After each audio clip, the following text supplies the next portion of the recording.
From UFOs to psychic powers and government conspiracies, history is riddled with unexplained events. You can turn back now or learn the stuff they don't want you to know.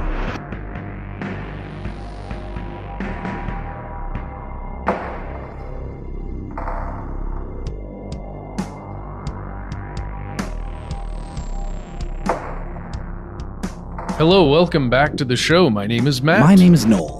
They call me Ben. We're joined as always with our super producer, Paul Mission Control Decant. Most importantly, you are you. You are here. That makes this the stuff they don't want you to know. Folks, friends, neighbors, country bots, lend us your ears. Have you ever felt like the game of life is just too much? Also, do you remember that board game, Life? Just too much. I could never get to the. Is that the one where you have the little cars you keep stacking weird stuff on top of? You have a station wagon. Yeah. You get married. You fill up the little slots in the. Each person's a peg, and you fill them up in the station wagon. Little oversimplification of life, if you ask me. I don't know. I was never. Yeah. Also, it seemed to just kind of like overemphasize commercialism and sort of this like faux American dream kind of thing. Yeah. Also argue everybody has to get married, which is not true.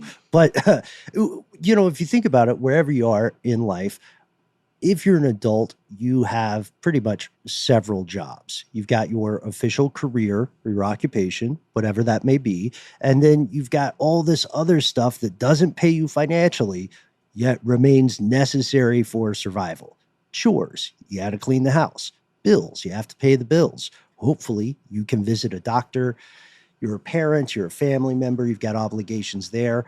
Wouldn't it be great to have a little help with all of this? Yes. Yeah. yes, it would. We're excited about this. That's why like marriage is was such a thing, right? Because now you got two people doing all the same stuff, but dividing and conquering theoretically. Yeah, I mean the idea being that it makes each of your lives easier. If you want to just break it down to the sheer kind of logistics of living, that is a functional reason for marriage to exist. Though I would argue domestic partnership accomplishes the same thing. Oh yeah, no, 100%. But that's why it's been such a big thing, right? The family unit, and then you can pump out a whole bunch of kids that can work the farm for you. Free labor.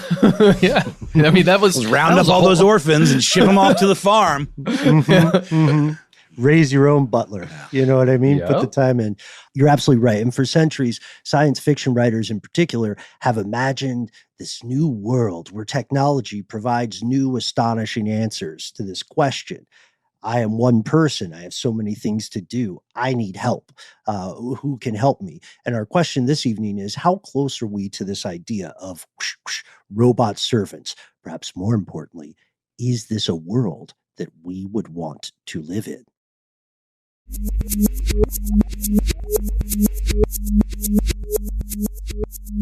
Here are the facts. All right, what's a robot? We've talked about this in some related episodes, but just like a quick and dirty primer, what do we mean? A robot?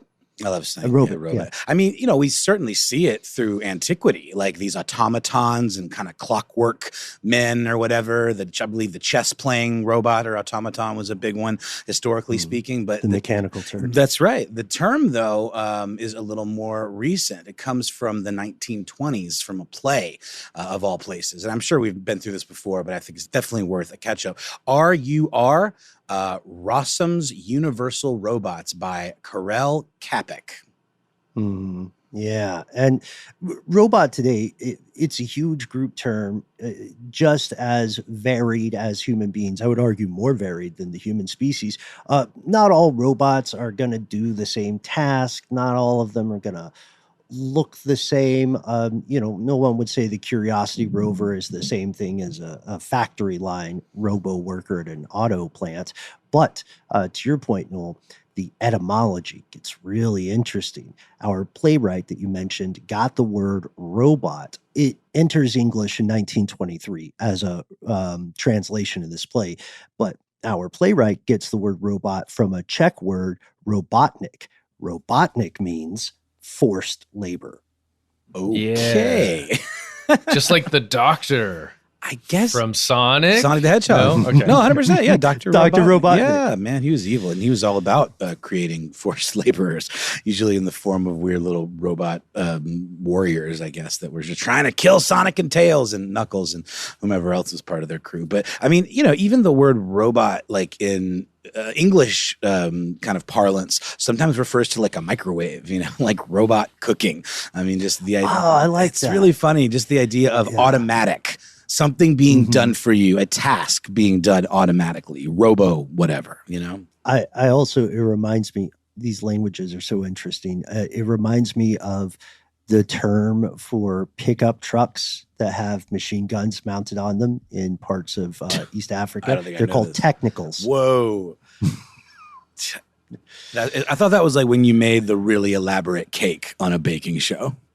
They call it the technical challenge. That's the one where they don't give you the exact details on how to make. That's right. No, thing. yes, thank you, fellow Great British Baking Show viewer. I got it. Yeah, exactly. The technical is when you get some vague recipe and you got to kind of like show your chops by muddling your way through it. Mm-hmm. Okay, and this term robot or robotnik also arrives from robota, meaning forced labor, compulsory service, or drudgery. And if you trace it further back, these words originate from some iterations of Old Slavic. It ultimately comes from the phrase rabu, meaning slave. Makes you think. Oh, yeah, especially when you start to think singularity and how, eventually when the robots become sentient, they're going to resent all of that slave labor. The creatures that raise them, yeah.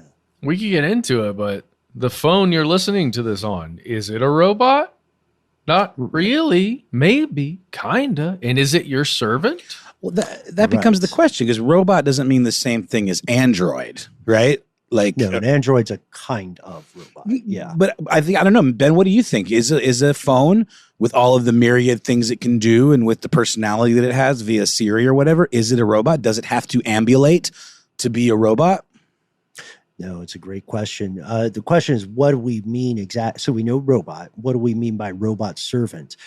Is it redundant? Is it like saying ATM machine or VIN number? When you think about it, you already have a ton of robot servants. I would argue that smart thermostats, home security systems, they could be robots. The idea of a telephone or a smartphone, excuse me. You could also argue modern cars are robots, because what they're doing essentially is replacing the drudgery of certain human labor, right? You don't have to try to run 60 miles. You have a car that will help you accomplish that task. You don't have to regulate the temperature in your home.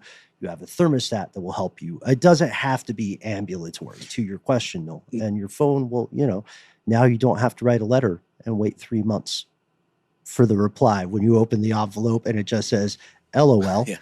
Yeah, you don't have to tell anyone the things you want to buy or put on your shopping list. I mean, it makes me think back to even pre-iPhone, where you had the BlackBerry and that first kind of round of what were called personal data assistants. Mm-hmm. I mean, it really is. That's the earliest days of this stuff kind of finding a niche in our lives. Mm-hmm. And the, we can say in a complimentary manner that it is astonishing how quickly the humans have adopted breakthroughs in technology, right? It's nuts too to consider that this idea, household robotics, very much in its infancy still.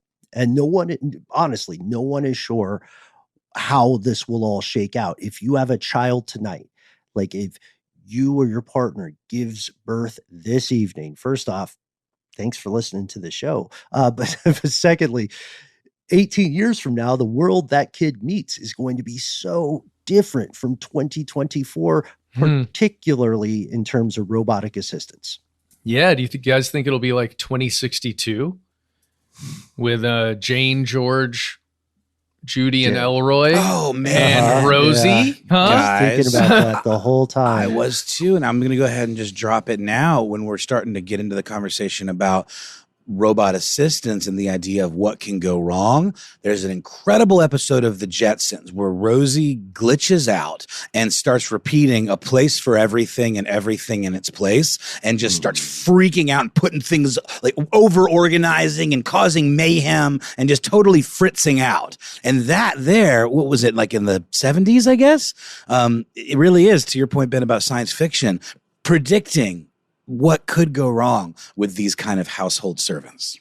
Yeah, assuming that there is no civilization-ending event, the current pace of research and manufacturing, especially economy of scale, does indicate that we will eventually have AI assistants, PDAs, that make your modern iPhone look like two rusty soup cans connected by old string.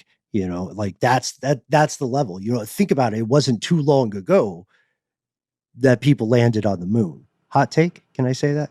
Can I say that? Comparatively to the greater span of history, absolutely. I'm sure it could be like one of those memes where we say, want to feel old? Like the 80s are now the same distance from where we are in modern history as the 50s were from the 80s or whatever. You know, it's like, it's bonkers the way time just compresses like that.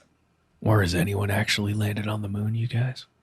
Or is anyone actually here? We know that we're here because we did hang out in person earlier. Oh, yeah. Yeah, we have to check in occasionally to make sure we have not become ephemeral. Right. We have become strange. It's a great question. You know, this is, if we're being positive and TED talking about it, this is an exciting thing, and it can save lives. And yes, robots have also killed people already, but we will see, for instance, home care on a level that simply could not have existed before. A lot of people, especially in countries with aging populations, like Japan, for instance, and declining birth rates, they need some kind of affordable in-house elderly care. So this can not only save lives, but it can extend quality of life for people who need help. Ooh, buddy, and there are so many companies out there trying to build that exact thing. Yep. Nightmare robot to take care of us when we're in our 80s. Mm-hmm. Or if you have mobility issues, right? Yeah. Or if you're on board with a subscription model, as we'll see, right? Because you don't have to own it. You just have to listen to the ads. Did you guys see any of the price tags for any of the robots we're going to talk about today? We don't have to spoil what they are if you found any. I only found one. It's car prices, roughly, right? Or more even? We'll talk about it. But the one that I found, the actual all-in price was astounding, and we'll mention. Okay. Yeah. But I would argue the business model, big picture-wise, would have them be around car prices. Well, it's like... from what I saw is basically your down payment is the price of a small vehicle, and then you end up paying the price of a large mansion over the course of the term of owning it. Almost But that's early adopter stuff. I mean, that's like, you gotta, someone's gotta walk so that the rest of us can run.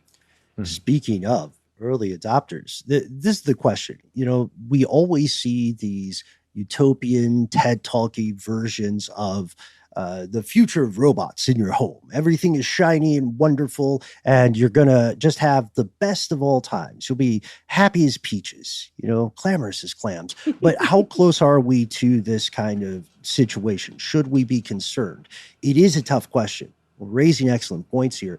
History does show us that disruptive innovations often begin in limited demographics, early adopters, the suzerains of the tech world, the financial elite. And as they become more comfortable with robots in their homes and in their heads, they'll want more capability. They will pay these companies more money. This will enable the companies to manufacture more stuff. And once that happens, economy of scale. This is where you get more affordable versions of the toys.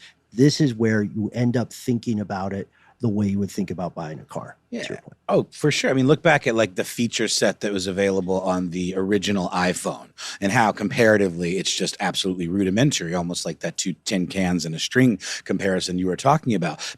But the early adopters of that and the fact that there was nothing else like it at the time, that's what paid for the continued innovations. Then you have to think about things like planned obsolescence and, paying into the system and being totally okay with that. Honestly, the people that are the real nerds and tech heads are largely okay with that model.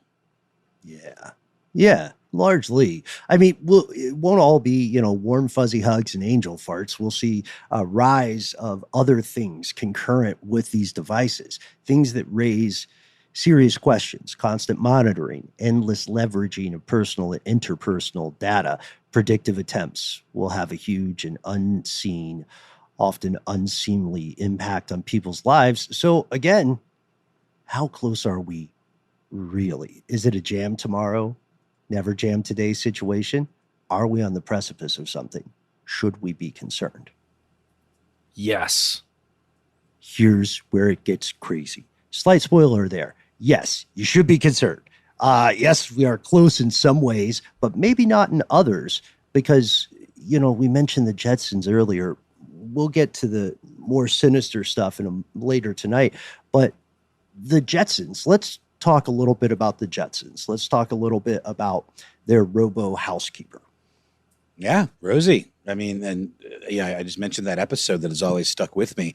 Rosie is basically a member of the family. She's an anthropomorphic creature that is treated like family. And there are even, kind of cuddly episodes of the Jetsons where the gang will all band together to help Rosie out because she's been so good to them and things like that. But then there's the episode I was talking about where she kind of goes nuts and almost becomes dangerous.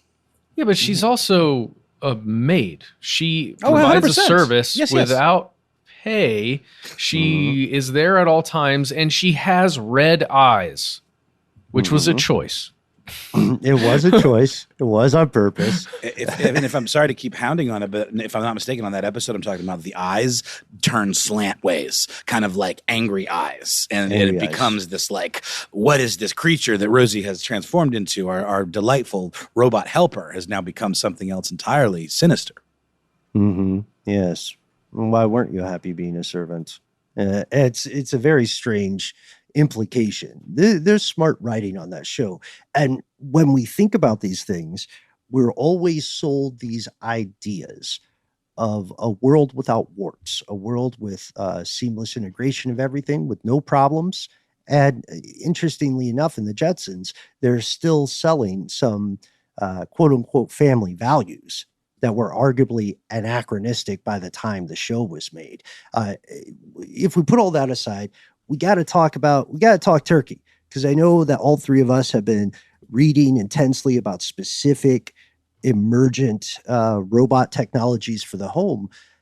How can you build these things? A lot of experts are saying the issue with making it, as our pal Lauren would say, actual facts work is much more complicated than the average person realizes. Well, yeah, it's not just the hardware. And the hardware is extremely difficult to get right. Actuators that are light enough to function in the ways that as close as a human's body functions, right? That's what, at least the goal. That's what you're trying to get, because you want them to perform tasks that we would do. But now it's a robot doing them.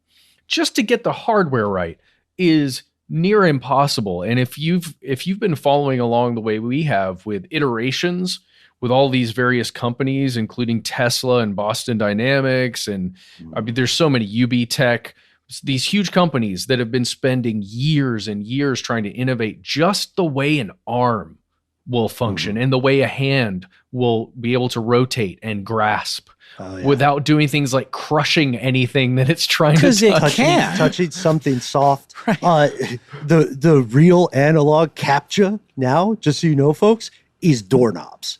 Yeah. Like doorknobs are super tricky. Oh, eggs. The egg test is tough. I failed that one a few times. Because I mean, you have to think these are, powerful machines that can absolutely crush things and do demolition type work, but they have to also be so delicate and nuanced in their control that they can dial that back and have enough sensors, with enough level of nuance again to detect that something is a certain type of object so that it doesn't, apply too much pressure. It's delicate dance. It is what I always think about, guys. Those early Boston Dynamics robots that were dogs. Oh, yeah. Right. Oh, yeah. And Spot, I think, is what they ended up calling it. But early on, it was like the robot, the Boston Dynamics dog. And just to get it to function, they had to have it hooked up, hardwired to its power source and to its controls and all that other stuff just to get it to function. And they eventually moved away from that, and they were able to, make the thing fully mobile with improvements in the actual hardware. But then if you look at the early iterations of their humanoid versions too, you couldn't have a mobile humanoid robot because you couldn't give it enough power for long enough to actually operate.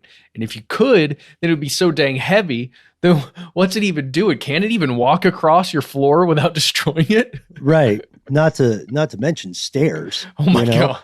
Which is also running into a platform issue. And we've sent a lot of these videos to each other back and forth over the years and read these papers. And we've made some at times dystopian predictions. But the points we're bringing up now, just the basic turkey talk of how these things would work in production. We see a lot of professors who share our opinions writing for the conversation in 2022. Professor Ayanga Harid notes that people might be a little bit optimistic still about how you would make a general purpose household robot. And there's a great quote here that we'd love to share with you. Yeah, he says one major difference between digital and robotic devices is that household robots need to manipulate objects through physical contact to carry out their tasks. They have to carry the plates, move the chairs, and pick up dirty laundry and place it in the washer. These operations require the robot to be able to handle fragile, soft, and sometimes heavy objects with irregular shapes. Yeah. And some of the state-of-the-art robots that are out there right now that you can't even buy yet, but as a company, you can buy it for like research and stuff, they can carry up to like 45 pounds. Like 45 pounds. If you've got a robotic human thing in your house, you probably want it to be able to carry stuff that's heavier than that, right? Right. And also, I don't know, I'd be careful with it because if you're human, part of the reason that you don't constantly break your body is because you have a cartoonishly complex network of response stimuli kind of things coming at you constantly. There's a reason, not to get too dark with it, but there's a reason certain drugs make people appear to be capable of superhuman feats. The part of their feedback system that is stopping them from, breaking their arms or biting off their tongue because your jaw is such a strong muscle in the human. Those things, when those checks and balances are gone, then mayhem ensues. So even with a robot that could lift 45 pounds, if it doesn't have very specific programming making it safe around humans, it can be a recipe for disaster. Oh, it's like, I don't know, The Boys TV show seems to be a little bit divisive, but there is a season where there's this young, superhero who is like doing these kind of like photo op things, or he's supposed to do like a fake rescue basically, but he doesn't have control of his super strength and he accidentally throws somebody into a wall and explodes their body. That's what we're talking about here. It's this level of power, the possibilities, there have to be guardrails on it. Well, the whole point of that is then, because we've been talking about the hardware, right? Yeah, and to your point, Ben, it's what are the software control mechanisms for this, and how robust are they? Yeah, and how foolproof, and how impervious to hacking and whatever else. How much can you pre-program? Yeah, that's one of the other issues with this generalized robot servant in the home kind of question. Robots in a manufacturing environment. And again, robot is just an artificial thing made to do work. And we know the term artificial may not age well, but we'll see. Robots in your factory lines have if you want to consider them alive, they have a very strictly organized life. They have a highly organized sequence of tasks. I'm the guy who puts the plate A on frame B. That is my life. I didn't choose this existence, but I'm all about it. That's the one thing I do. Well, yeah, and often it'll be an actuated arm or something that is mobile. Right? They can move around, can reach over, grab a box, put it on a conveyor belt. Everything's on a track. Everything's on rails, literally. Well, sometimes it is. Some of the new Android humanoid-like robots do actually walk from one side of this like delineated rectangle that they get to operate in from one side, pick up a box, and put it in another place. And it is nice to be able to, I guess, scan all the stuff and all the information on the boxes to know what's what and where it should go, and then make that process robotic, if you will. And so some human being doesn't go home with an achy back, every day.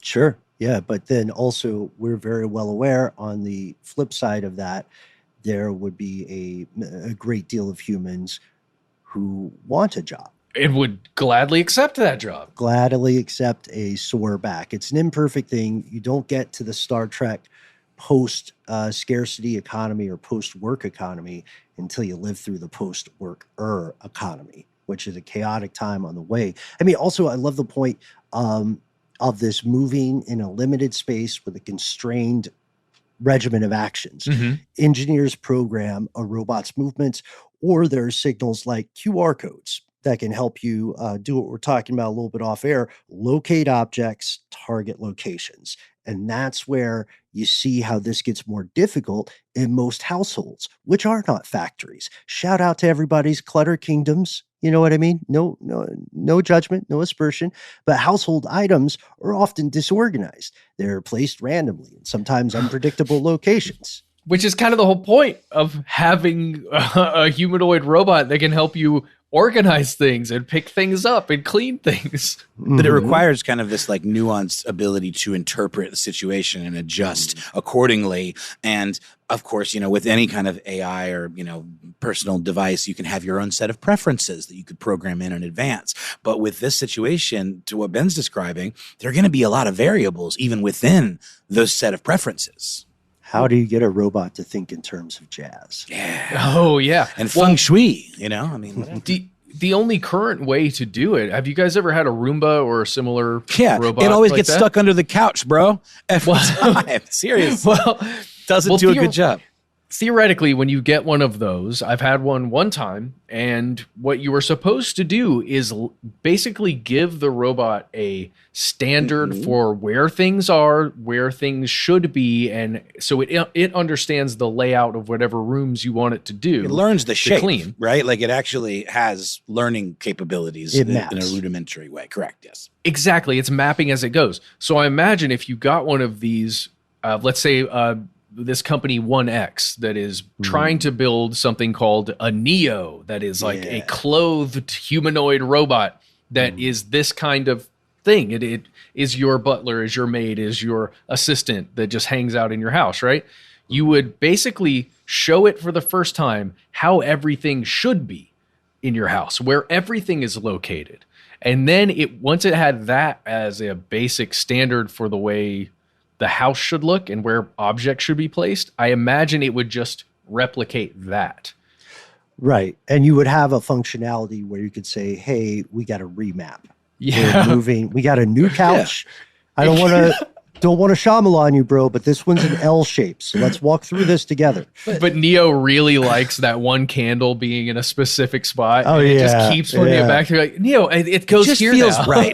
No, it just feels right there. Oh, Neo, you scamp. But Ben, you also point out, we were talking a little bit off mic just about how, a robot has to be robust and light on its feet enough to navigate all kinds of obstacles in that kind of entropy that is, a clutter kingdom. I mean, I was talking about how if I had a robot that was going to do my laundry, it would have to gather up all my laundry, identifying all the individual pieces, load them up, come downstairs into my basement, which is crammed full of expensive audio equipment and cabling everywhere. I just picture coming down and finding the thing entangled in mic cords on its back like a tortoise on its shell.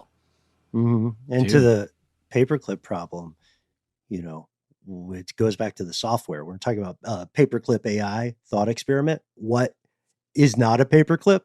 right? Will it destroy the universe by turning every possible piece of matter into something like a paperclip?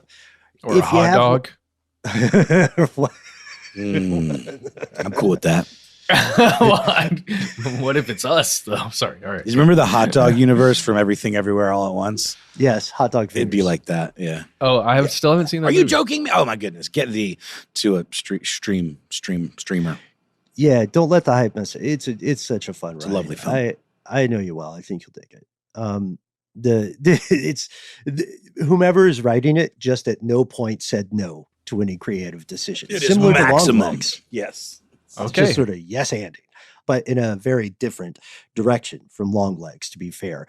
I bring up the paperclip idea because imagine a laundry robot. How do you code and articulate for this thing? How do you code and articulate what does or does not constitute laundry?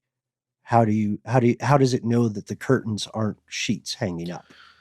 Yeah, and what cycle should they go on? You're gonna have to put QR codes on everything you own. Well, that's a terrible point. True. To that end, a colleague I had a call with today, and I mentioned that we were doing this episode, and he said, "You got to see this video." And he sent me this recent thing where OpenAI, ChatGPT, is now powering a lot of these robots. And in this particular demo that I think took place in March of 2024, it's a dude and this robot called Figure 01 with a table full of objects.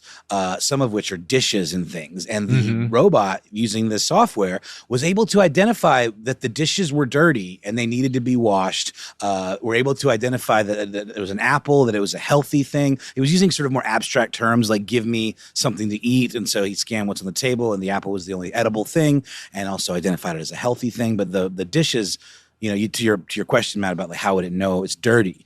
I guess there's, there would have to be cues or something. But with clothes, it's different because it's sometimes more of a smell thing, or I don't know. How would it detect the stink?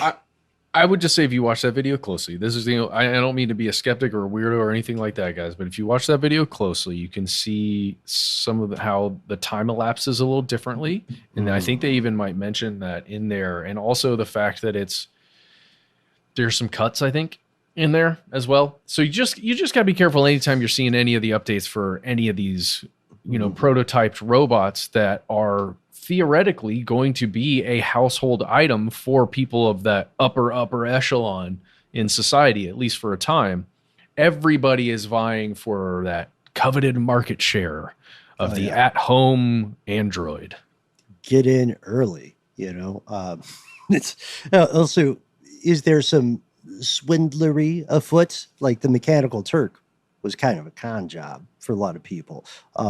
We are at the future, though. This kind of stuff will happen. I mean, I love the point that as a robot, you would have to know jazz to navigate a household. You would have to improvise, adapt, overcome all these unexpected interactions with pets. You know what I mean? Right. If you've got a dog or a cat that's a little vacuum cleaner sensitive, imagine how it's going to feel about your HAL 9000. I was already thinking about what seems like a kind of almost cliche sci-fi scene, but where you first bring the robot helper home and how the actual pets start to react to it and interact with it. What would that feel like? It's interesting, It's like bringing home a new dog, and you've got cats. You got to acclimate them to each other. And I just picture what's the practical process for acclimating your real pets to the robot. And your child says, "Pepper," and then asks it a really inappropriate question. What does Pepper do? Do you guys know Pepper? That's a very specific robot that I think we've seen before. Doesn't ring a bell to me. I'd love a refresher. It's you can look up, I think SoftBank is the company that makes Pepper, and I've seen it at a couple restaurants around Atlanta where it's like a greeting robot kind of. It doesn't have much more functionality outside of that, but at least that's what I've seen it function as. It's on wheels and it looks like a little human kind of, but very plastic. On a screen, or it has like an anthropomorphic type face? It has an anthropomorphic head that's designed to look a little bit infantile, like big eyes, small mouth. Yeah. looking cute. Because I would argue one of the primary, and SoftBank's been very successful with this, or Foxconn. I would argue one of the primary missions of Pepper long term is to normalize the presence of these devices. I don't talk too much about this kind of stuff, but I was on the road for a while in some far flung places, and one of the things that is a big flex now will be robot assistance just in liminal public spaces like airports. Oh yeah. There are the autonomous or semi-autonomous wheelchairs, mobility devices, and in some kind of fancier hotels, there are just these little. They look kind of like Trash cans. yeah, Sort they look of. kind of like rectangular trash Yeah. cans. We've seen And they them just on the go road together. around, yeah, and do tasks. And you always wonder, a couple times I held the elevator for one, and it was just like an awkward ride because sometimes they'll talk back to you Yeah. if you ask them questions. That same company, SoftBank, makes a huge vacuum cleaner, something that scrubs floors, and they're mostly sold, as you mentioned earlier, Ben, they're mostly sold for like senior living facilities and places that want to automate keeping a giant facility sparkly clean. Makes Yeah. sense. It's cool. It's not inherently sinister, right? I mean, this also in these things that we're describing, we're seeing robots in a commercial sense being embiggened in terms of their task, right? They're able to do more and more complex things. Like anytime you're bummed out because you're doing a bunch of chores, or you're bored, right? And you're out a podcast or whatever, remind yourself the stuff that is boring to you as a human is like arcane level complexity to many robots, to many algorithms. Just the idea of, like you were saying earlier, differentiating between laundry and curtains, washing dishes. So the question then, or maybe one of the answers is, we don't have one dog's body, right? We don't have one robot. We have a cadre of specialized robots. You walk from room to room, and you got a crew for each room. There's one kitchen bot crew. There's one bot that just cooks. It just cooks stuff. It has nothing to do with it after that, because the next task, cleaning the dishes, goes to this one robot that just cleans. It's borderline the way the Jetsons depicts it. They have all kinds of other smart home objects outside of just Rosie. She's mainly tidying up and, helping out with the kids and stuff. But they definitely have, just like in the Flintstones, they got the like tiny woolly mammoth or the pig that's under the sink. That's right. It's like the garbage disposal. It's all that the different levels of specialization. But I mean, to your point though, Ben, like about the difficulty and the ability to adapt, we're seeing this stuff kind of make news in terms of how it's not there yet. Like with these autonomous cars in San Francisco that got stuck behind each other in a parking lot at 4 a.m., just honking at each other in an endless loop because something went wrong and they just couldn't figure out how to navigate to go around. Yeah, that's the pickle of it, right? We're going to talk more about this idea of specificity of task, right? I think also we arrive at something very close to arguably demonic possession. If we consider a single house kind of major domo of software, right? And all the things that do these specific tasks are less autonomous, right? And they're more like limbs on an octopus. So the kitchen bot may have a different voice from the TV, but ultimately it's the same mind controlling them. It's a little weird, Also, out in your backyard, you got your autonomous robo dog, shout out to Spot, working in concert with your smart alarm system, complete with orbiting drones, just to keep things on the up and up. Dude. Is that too crazy, or what do you think? I don't think that's too crazy. I think it's pretty terrifying. Guys, I'm going to share a link really quick. I put this in our base camp earlier. I imagine a army of these in a house. And just, I don't know why Sandbot chose to give their robot eyebrows that look like they're angled down. Like I mean, look at that link. That I just Sinister said. eyebrows. Look at that. He's a little sinister. He kind of looks like Wall-E a little bit though, too, you know? Yeah, but just a bunch of those like you're talking about, Ben, that just go wrong. They're here. At least you know, in this case, it's got wheels rather than legs. So you could theoretically just go up or down and you'd be safe. Yeah, for now, right? For Yeah. now. Well, and it's like if anyone's familiar with the Fallout games, you know, and obviously they're taking a lot of cues from decades of science fiction, but there are helper robots that also have security modes. And that if hacked or something goes awry with their programming, all of a sudden start murdering everybody. So there's certainly that concern. Mm-hmm. Yeah. Well, this is where we're getting into some of the really deep water. We have such wonders to share with you. Before we dive in, we'll pause for a word from our sponsors. It's just north of 4 a.m. local time. Paul Asimov wakes with a perishing thirst and a bad dream still singing in his mouth. A soft chime. His Marco powers up from its station and flitters behind him as he walks from the bedroom to the door, the lights humming on with each of his steps down the hall. Jesus H, turn down the lights, please, says Paul. Okay, Paul. Says the Marco. The little drone flits to land on his shoulder.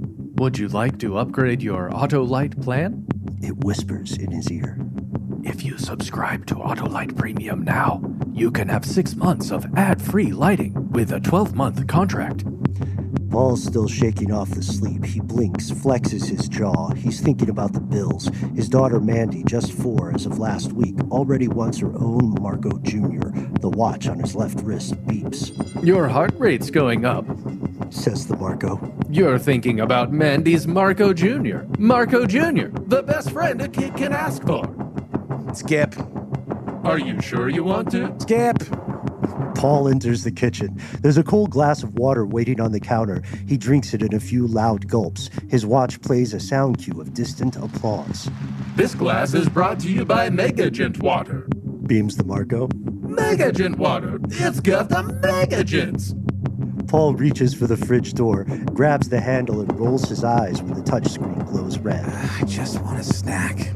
I'm sorry, Paul. You are at peak caloric intake for this cycle. Would you care for some more water? Brought to you by Megagent Water. Yells the Marco again. Megagent Water! It's got all the Megagents. I'll just, you know what? I'll watch TV.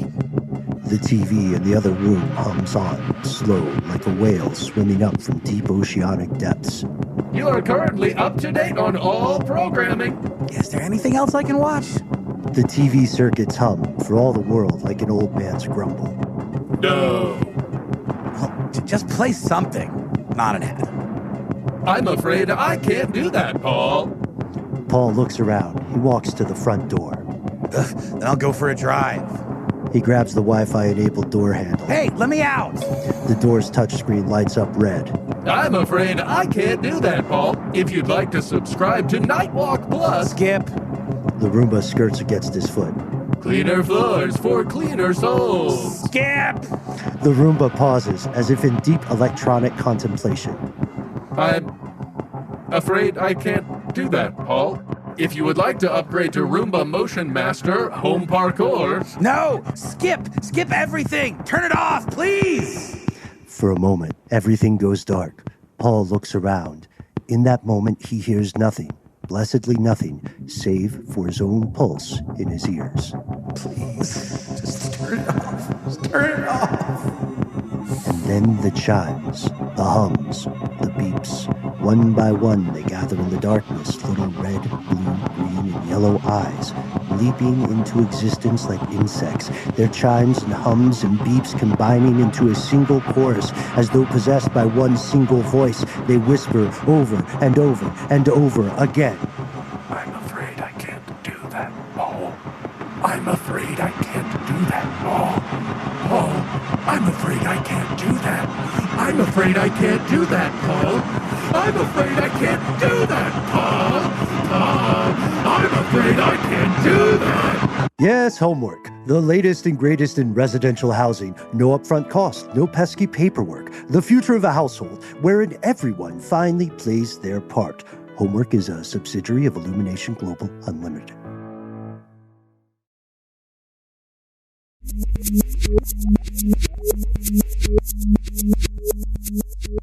And we have returned. Hope you enjoyed the ad break. We're hurtling toward the more Jetsony, utopian, shiny, happy robots holding hands version of the future. One thing that I think is amazing is experts are arguing we will see not just the evolution of robots, but we'll see the evolution of houses built for those robots to function within. Oh, yeah. Ben, you shared, what was it? It was basically a how-to for making your home ready for an Android household friend. Mm-hmm. Yeah, you need your Dixie Chicks level wide open spaces. Yeah. You got to get rid of those pesky doorknobs. To that earlier point about steep stairs, you wanna try to trend more ranch level if you can. Or have stairs that are at some kind of extreme angle that take up, the entirety of the length of your house. Or those specialized kind of banisters that wheelchairs can attach to for the elderly to take them up and down the stairs. Maybe there's some sort of retrofitted thing, a track the robot can attach itself to so it doesn't have to trip down the stairs. Or just install a couple elevators, Well, because again, we've seen, we've all been to the hotels and seen the robots use the elevators. We did that story about the helper robot that quote unquote unalived itself. I'm sorry. Yeah. I'm having trouble with that new one. But it was, usually would operate the elevators. Yeah. We saw this great, the article you're referencing there, Matt, comes to us from Andrew Rosenblum, writing for Wired. I believe that's one. Speaking with a researcher from University of Washington, Maya Kakmak, who says there are two approaches to building robots. Make the robot more human-like to handle the environment, or design the environment to make it a better fit for a robot. That's a fascinating way to reframe the question, get rid of those pesky, those dastardly spherical doorknobs, right? Why can't we just have a QR code or whatever? Well, you just need a good lever. If you've got a lever, most of the new ones can make it happen. Mm-hmm. Yeah. More space between conventional fixtures, like in a lot of, restrooms, water closets, bathrooms. In a lot of bathrooms, the commode might be really close to, a tub, a sink, or sink works. Yeah. One of those things. Really just start designing bathrooms with toilets in the center of the room. Mm-hmm. Mm-hmm. Perfect for the introverts in the crowd. Yeah. And then I didn't know this. You got to minimize shiny or transparent objects because it could throw off sensors potentially, right? Yeah. Why doesn't his house have any mirrors? Sorry, y'all. We're going all matte black everywhere in the house except for the QR codes. Exactly. Well, and couldn't it use? I know QR codes was one option, but RFID chips and things as it passes through. Yeah. Things could be triggered. It's almost like little kind of sensor benchmarks, kind of in terms of letting it know what area it's in or whatever. I don't know. You could RFID every pair of underwear that exists in your house. Hey, there you go. Done. Exactly. Finally. Finally, there's some order with my undergarments in this. But there's another thing that I think takes us a step further here. Still keeping it utopian, we will not just see the behavior or the design of a household change. We will not just see the design of the household change. We'll see the behavior of the humans within it change. To help your bot servants, you'll start functioning increasingly within the realm of their routines. So it's a lot less like a I tell you A, you do Z kind of thing. And it's a lot more like meeting in the middle of functionality. It really kind of brings up this fundamental, almost philosophical question about what is productivity? What do we do with all of this time that we're getting back by not having to do this stuff? And then it starts to almost beg the question, but isn't sort of part of life doing some of this stuff? And like, what do we fill our lives with? We no longer have to keep house or no longer have to do any of this. Because I would argue that stuff isn't all inherently bad or a waste of time. It's a way of having a little bit of Zen time away from other things that where you can kind of accomplish like some thinking or, you know, I don't know. It's just, what do you replace it with? And in terms of like how we change, that's why I bring that up. What's the meditative opportunity left? I mean, I guess it's transcendental meditation. It's more like focusing on doing yoga, and I don't know. I'm just you replace it with Love Island and whatever season we're on, and you replace it with getting ads. a million more runes in Elden Ring, and you replace it with whatever. Consume. Oh my gosh, I gotta take these sunglasses off. You confuse the robots; they're so shiny. That's right. This also means, to that direct question, just on the production level, to help the robots, you will probably enable some form of continual location tracking within your own home and likely outside of it, so your buddies know when you're on the way back. Well, we already got that. It's on here. It's on your car. It's on your phone. It's on your watch that you're probably wearing for your underwear tags. Well, I mean, but no, really, like the actual things, it's already there, which is weird. And like the trade-off we make with social media or whatever, where we almost accept the fact that our data is being used in that way, it's not like all this stuff is happening in some sort of secret, insidious way. It would be another thing where we're like, no, it's worth it. It's worth sacrificing this privacy and this personal data so the robots can know where my underwear is. Yeah, it doesn't feel like you're out in the open ocean until you look back and realize you don't see the shore. You know what I mean? Yes. You're just playing in the water for a while. And the water gets deeper. I mean, this idea of location tracking, I love that we're pointing this out, is already happening. That is not the future. That is the present in which we're recording this. But the location tracking in your home is also going to apply to visitors. Go back to your robot dog, Fido, whatever you want to call him. This guy's a real sweetheart to authorized visitors, but woe-betide intruders. You know, what if your good old Aunt Phyllis wants to surprise you with some macaroons and she hasn't seen you in years, right? She's not programmed as a visitor. Quick question. What is woe-betide? Woe-betide means dire things will happen to. Okay. Beware, intruders? Beware. It has at great peril, you know? Bad things will happen to. Weaving spiders, whatever, not here. Well, no, this is true, though, because, I mean, you know, if it doesn't have the programming or the ability to have exceptions, right? Well, yeah, before you show up to the house, you got to go to the gate, right? Because anybody that has one of these robots is gonna have an automated gate of some sort. Sure. You go in, you got to get a very specialized code, some kind of key that allows you safe passage, and otherwise, woe betide. Bark, bark, bark. Woe begone indeed.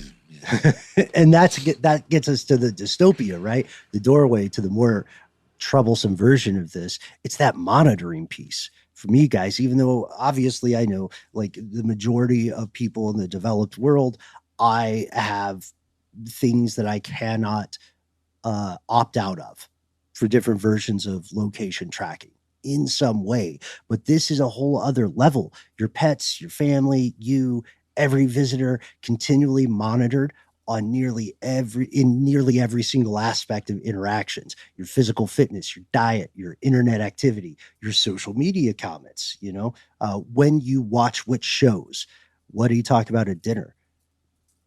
Do you talk in your sleep? Ooh, you know what I mean? Yeah. I mean, but then do you fart in your sleep? But then doesn't it all kind of go back to like the nature of the terms of service for these products?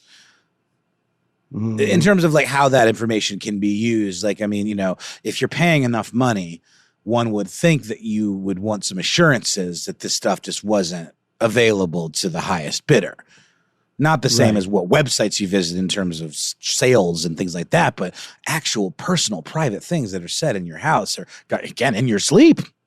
Yeah, like you want the agency.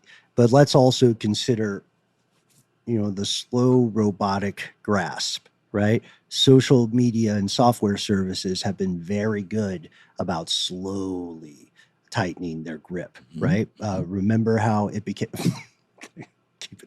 remember how it became you know, when Facebooks and MySpaces and those kind of things came out, originally there were some pretty easy to find, easy to understand privacy and security measures you could take. You could opt in or opt out of things.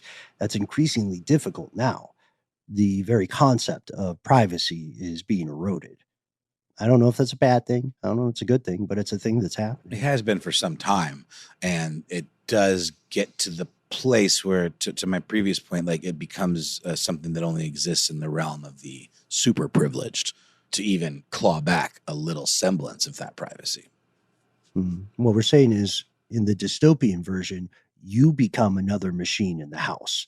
And this means that your universe of doable or valid tasks may become more limited than you expect. You know, you go to the fridge late at night, since we're already talking macaroons, and the fridge won't open because you're not authorized at this point.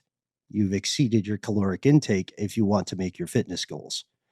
What do you just wait till 5? You go back in and try to change the settings as soon as possible? Or what if some innocuous activity triggers some other data collection thing? This is, to me, I don't know. Or some other security measure. Right. Yeah. Like the music you listen to. You guys like music late at night? It's fine. No, yes, of course. Yes. Yeah. Take it or leave it. Yeah, no, it's great. But I mean, I don't know. Whenever I think of the dystopian robot scenario, or these things that were designed to help and then they turn horribly, horribly wrong, is RoboCop. It's just such a cool, it's more satirical than people, I think, remember oftentimes. Like, it really does have a very biting satire to it. Paul Verhoeven, I think, the director, as does Starship Troopers. But that part where they're showing off the new police robot, the bipedal one, you know, the mech, yeah, and then it just murders everybody in the office because of some glitch in its software. You know, I mean, No. I'm not saying that this would happen or will happen, but it certainly could. Do you guys mind, I just as a case study, looking at this one particular Android robot from UBTech? I just put a link in the chat. Yeah. Just really quickly, and I'm just talking about visuals and a couple of the bullet points because it speaks to what you're talking about. The way it's advertised, the way they want you to think about it, is actually the stuff that you tweak just a tiny bit, and then it's terrifying. So if you look at this one, it's called a Walker X. That's the type of robot we're looking at from UB Tech. Do you see one of the first images? It's the second image of the robot on the screen there. It's doing the thing where it's got one open I'm going to palm punch you in the face. and then a fist. Yeah. And it just looks like, oh, okay, are you trying to tell me it's going to be like for security or something? But it also looks like I'm going to you up. Isn't this is this a Japanese company? Chinese? UB Tech, I'm not sure. Well, I'm just wondering because that think they're gesture Chinese. is almost one of respect. It's like bowing, you know, like before you begin a martial art bout. But It's you also- exactly. yeah, mhm. But it's yeah. It's sinister, dude. You're totally right. But It is Chinese. Yeah. Okay. okay, it is Chinese. So keep scrolling down. Then you see it lifting weights, and it talks about how it's self-balancing, and it's got interference resistance. It can resist your interference. It's got hand-eye coordination for object manipulation. And then down here, it's got a woman in a red dress, and the robot is massaging her back. And it says full body flexibility for safe interaction. And what does it say right below that, guys? Right below that in the bold? You slam. You Navigation. slam navigation? Come on. Someone should have That's- maybe thought that one through a little bit. I don't know. Might be a translation. It very well thing. could be. But also, I love you bringing this up because we probably tonight we won't get to it, but this brings up some, you know, the story of forced labor. It brings us to some other very dangerous things philosophically. We know that people are going to use androids for very creepy purposes. It's just mostly sex. That's fine. Whatever. Well, yes. I'm sorry. I was about to litigate but is having sex with a robot inherently creepy? I'm sorry. I'm actually serious because I think there are some people where, maybe they are unable to go on dates or whatever, and they want some physical contact. There are types of robots that are specifically designed for physical comfort and physical contact, and even like nurse robots that are programmed with bedside manner in order to, work with physicians. Companions. But the term off mic that I was mentioning that I'd never seen before is gynoid, which refers to a female presenting android. Interesting. And a lot of these are, potentially it could be pleasure bots because they are designed to look as close to an attractive female as possible, or whatever sex you prefer. And in that, what you're describing there, ostensibly, there's nothing wrong with that. What I'm talking about when I say evil things is someone getting a robot that's purposely designed to look like a human child, 100%, or something like that. Oh, okay. Yeah. I didn't think about that. And we're all too clean to actually think about things like that, but it's a big, big world out there. There are a lot of bad folks. Well, hey, if you want to know more about that, unfortunately, there is a company called Hanson Robotics, which is one of the most famous robotics companies out there. They've been around forever. They made a robot called Sophia, which is extremely sophisticated and actually supremely cool. They even have a patented skin-like substance that they put on their robots called Frubber, which is a registered trademark. Yes. But they also made a little thing called a little Sophia that is this teeny tiny little version of Sophia that actually went on whatever show Jimmy Fallon hosts, and creepily, they had a creepy segment that I'm sure they paid for, where he like introduces little Sophia and talks about how cute she is and how he hopes she can come home with him and all this stuff. And on one end of that spectrum, it's completely fine and safe for the whole family, and it's cute, and hey, it's a little thing. But there's also it's this like other a more side. Sophisticated My Buddy. Yeah, but there's another side of it that is super creepy. I could see that. Well, have you guys seen Megan? The yes. recent, I mean, that's absolutely a creepy AI version of like Kid Sister, which was the companion to My Buddy from our youth, and of course it goes wrong and develops its own personality, which is of course evil, and then hilarious murder ensues. I quite enjoyed the film. I thought it was kind of fun, and I'm looking forward to seeing the second one. What is it? Because I said hilarious murder, Matt? Yeah. It is kind of meant to be it's a horror comedy. Let's just be real, Yeah. Another thing that we should mention here, folks, and again, we'd love to hear your thoughts about this. There is a world where people may get things that have a verisimilitude or like look close enough to human beings for the express purpose of torturing them, beating them up. I've always wanted to hurt someone, and now I can do it without consequences. That is another possibility. Devil's advocate, though. Couldn't you argue that would keep them from doing it for real? And is that inherently bad? Or would it be rehearsal leading to an escalating pattern of violence? That's the question. We don't know. We really don't know. I think about that. I wonder if it would save lives, or if I don't know. Is it a good enough stand-in that person would never need to do that? And then we would have a world where serial killers potentially were just like killing their robots over and over and over again. Well, it's tough though, because could you say the same thing about the punching bag in my basement? Like, does that mean that I'm a dangerous person because I want to actually hurt somebody? I don't know. Because how would it be? I don't know. I guess you could decide where the line is, I guess, philosophically. Right. That's right. So, which again, I'm not putting a artificial horse in this race. I'm saying these are questions that civilization is wrestling with. And to go back to the idea that innocuous activity, listening to music at a certain time, what kind of music are you listening to? This guy exercises at this time, right? How does that function such that it might trigger some sort of threshold, put you on the proverbial list? We have to remember that these things get their secret sauce by being part of a network. So what if, for instance, there's some sort of algorithm saying, okay, if you listen to Tom Waits and Nina Simone in this order in the wee hours in comparison to other households in the same monitoring regime or domain, what if that says something to the system about you, right? negative ideations? What if you get an automated check-in from mental health bots? What if you are watching a specific series of the wrong YouTube videos combined with certain social media connections? Do you get a visit from the feds? But that's where it gets so interesting in terms of like, what are the guardrails and can we depend on them to function as advertised? Yeah. I see what you're saying there. I think the biggest thing for me is just knowing that one of these systems can be corrupted. The same way that A file any on a bad computer. actor, any bad actor could break into one of these machines if they wanted to. And if the actuators and the hardware are sophisticated and strong enough, then it literally becomes a machine that can kill you, whether you like it to or not, or whether it was designed to do that or not, or whether the software has parameters or not. Somebody could turn it into that. Love, Death, and Robots has a great mini episode on The that. cartoony one, the kind of Pixar-y looking one. Mhm. That's it. I was thinking the same thing. And Matt, I didn't mean to interrupt, but when you said corrupted, I know you mean like, by a bad actor, by a third party, but couldn't it also like a file that gets corrupted and causes your computer to crash could result in something much more insidious than you not being able to access your hard drives? Theoretically. Mm-hmm.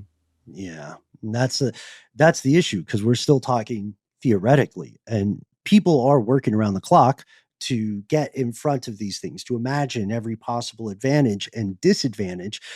We do have to mention, in the dystopian aspect, your activity can become a revenue stream, right? You begin to opt into programs that you can no longer opt out of. It plays into the subscriber model that big companies love, and it helps pad their pocketbook. Oh, I can't afford, the newest, very expensive model. I can't afford to pay the down payment and then cash financing. But if I sign up for the ad subscription, then I can get this across the financial finish line. And that's where I think we'll see more and more of the push from ownership to subscriber models. I don't know, man. Yeah. There's so much to get to. Ben, just the thing you're talking about, with people working around the clock to fix the big problems here and to try and prevent, the major red flags that could occur. I'm maybe a little too pessimistic about it, but I think in the end, every one of these companies that's trying to develop a humanoid-like robot, especially the ones with legs that can function in a house a lot easier than ones using, some other means of, I was going to say ambulation. I don't think that's the right thing. Or robots that move in some other type of way, like the ones with wheels. I do think in the end, it's about getting first to market with a product that a consumer can buy. Because right now, almost all of these robots that we're talking about right now in 2024, you can buy for research purposes. You can buy for a company, for like a factory, for some kind of use there. Or you can buy, I think you can like look at a prototype or mess with a prototype as a company, but you can't really purchase one of these for consumer operations, like in a home as an in-house, quote, servant. Or someone who is just working for you as a maid or a butler or a bartender. What was the bartender one again, Matt? Bartender one is by a Spanish-speaking company called, let me find it, called Mako, M-A-C-C-O Robotics. Got it. And they make a robot called Kime, or K-I-M-E, maybe Kime. It's a robotic bartender that you can find in a couple of places across the world, but not many. Mm-hmm. And there are going to be more proliferations, more iterations of this model. The idea of being first to market shows us that you want to normalize a thing, because once you have market share, it's easier to maintain it. And I would say that's part of it. Yeah, but it also means that it's going to rush everybody trying to get there first, right? Because if you're not first, or especially second or third to market, then ultimately what you're creating probably isn't going to matter that much. And we've seen projects before in the past, I think maybe that we've all been a part of that have worked on, one or two at least, where there's a extreme pressure to get done. Yes. And ultimately that means you cut corners a little bit, not a ton necessarily, but enough to make sure you meet deadlines. And if the deadline is more important than perfection or, meeting Safety. some standard, then we're all in danger, I think, at least in this realm. And there's also, maybe this is a final question to Don here. There's also something that a lot of people are missing when they're talking about these various things we've outlined, the very good, the very bad possibilities. What happens to the humans in the equation? A lot of folks aren't talking about this in conversations about quote unquote robot servants. The behavior of the humans will change in ways that humans now can't fully understand. And this is the way to think about it. Whether you consider yourself a techie or a full-on Luddite, the concept should give you pause. You can make an argument that the Roombas of the future are not just going to be adjusting to you. Instead, you, in a fundamental way, it will be you that adjust to this emergent regime. But if there isn't a fundamental change in the way people are able to survive, there are going to be many, many millions of people that aren't going to have the luxury to adjust to the robots. They're just going to be shit out of luck. Right. Post-worker versus post-work economy. But that requires, the post-work economy requires a fundamental shift on the side of government, on the side of the functioning of society. And I don't see that happening in lockstep with this technology at all. There will have to be a crisis point. I mean, and those things are perhaps on the way in many different aspects, but we need to remember, folks, after a certain point, the things you own can begin to own you. And it sounds like a truism, but there's a reason people throw those phrases around. I think it's a Tyler Durden quote, actually, from Fight Club. Yeah. Well, speaking of Fight Club, let's just go through this. The Tesla Optimus, which is the big one that they've been announcing, and I think it's on Gen 2 or 3 now, their version looks like something that could be a security bot. Somebody that rolls with you in your literal Tesla, and you get out, and wherever you go, this bot is near you. Maybe you got a whole team of them. You can see it because of the way they're articulated and designed. The same with the Boston Dynamics Atlas, the newest version of that. The way its legs can go every which way, its torso can turn 360 degrees, and its head and all that stuff. You can see it in that same company we talked about, UB Robotics, their Walker S. I mean, it looks like something that would protect you, not just do things for you and chores around your house. And I imagine that because we're talking about not everybody's going to get to experience this thing, because it's only going to be the upper echelon that get it, I think, at least for the next 2 decades even. Only the upper echelon is going to be able to afford one of these things. Because remember, we talked about the price? I found the price for one of these things, and it is a Walker service robot. It's the original Walker service robot from that same company, UB Tech. That's the letters UB and then Tech. It costs currently $960,000. Whoa, good night. Yes. Can I just add, like, when we're talking about the subscription model, like, how different is a subscription model for the way we like pay for our iPhones? We're basically locked into a subscription where we're paying a little bit a month for the privilege of having this device. It's the same as a lease. How is that any different than a subscription model? So, like, no one can afford the $900,000 for a robot, but we'll be paying for it for the rest of our damn lives. And many people would be thrilled for the privilege.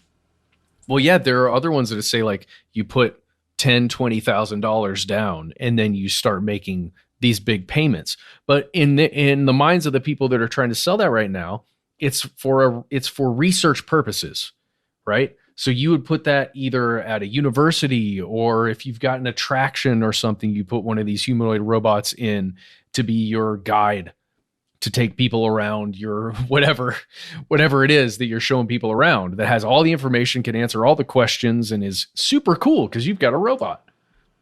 It's not for being at home right now. Mm-hmm.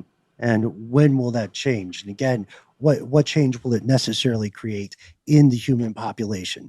Folks, we know we went a little long on this, but we think it's going to be fascinating to listen to this episode. A few years from now, the stuff is, again, definitely on the way. Shout out to Neo Beta. Remember, I guess they couldn't call him Neo Alpha. And obviously, we're playing around with some high concepts here. Robots are saving lives. We're not fans of broad brushes. So we hope this is some food for thought. We're not trying to alarm people nor bots. Instead, we're asking everyone to think and think critically about a future the present still does not fully understand. Speaking of your thoughts, we'd love to hear them. We try to be easy to find online. Find us online at the handle Conspiracy Stuff, where we exist on Facebook with our Facebook group Here's Where It Gets Crazy, on YouTube with video content galore for you to enjoy, and on X, FKA, Twitter, on Instagram and TikTok. However, we are Conspiracy Stuff Show.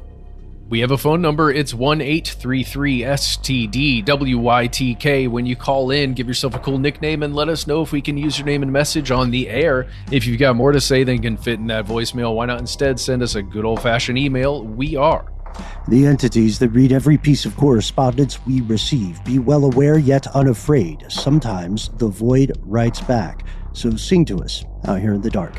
Conspiracy at iHeartRadio.com.